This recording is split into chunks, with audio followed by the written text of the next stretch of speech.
తెలుగు మీడియంలో చదివితే ఎందుకు పనికి రాకుండా పోతామని మేము స్కూళ్ళు చదివేటప్పటి నుంచి చెప్పేవాళ్ళు. అయితే 10th క్లాస్ అప్పటి నుంచి బిగిన్ అయింది. 10th తెలుగు మీడియం దేనికి పనికి వస్తారా అని.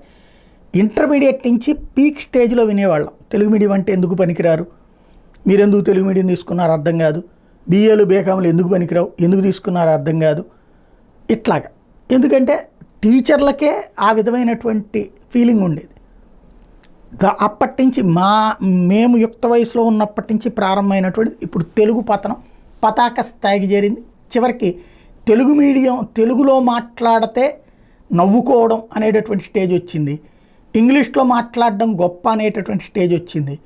చివరికి ఇంగ్లీష్ మీడియం తప్ప తెలుగు లేని పాఠశాలల దశకు వచ్చేసాం.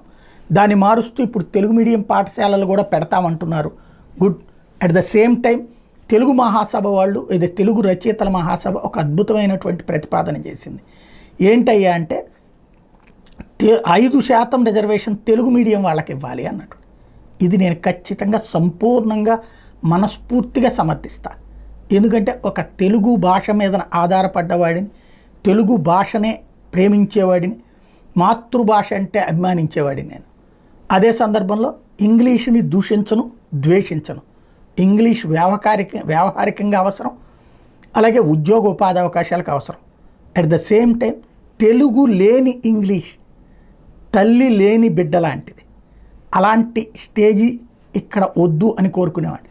అయితే ఉట్టి తెలుగు నేర్చుకుంటే ఉద్యోగాల్లో ఉపాధి లేదు కాబట్టి ఇంగ్లీష్ మీడియం వైపుకి మాత్రమే పోతున్నారు.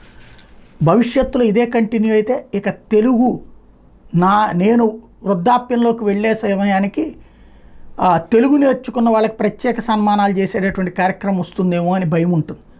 అలాంటి దశలో 5% రిజర్వేషన్లు కల్పించాలన్నారు.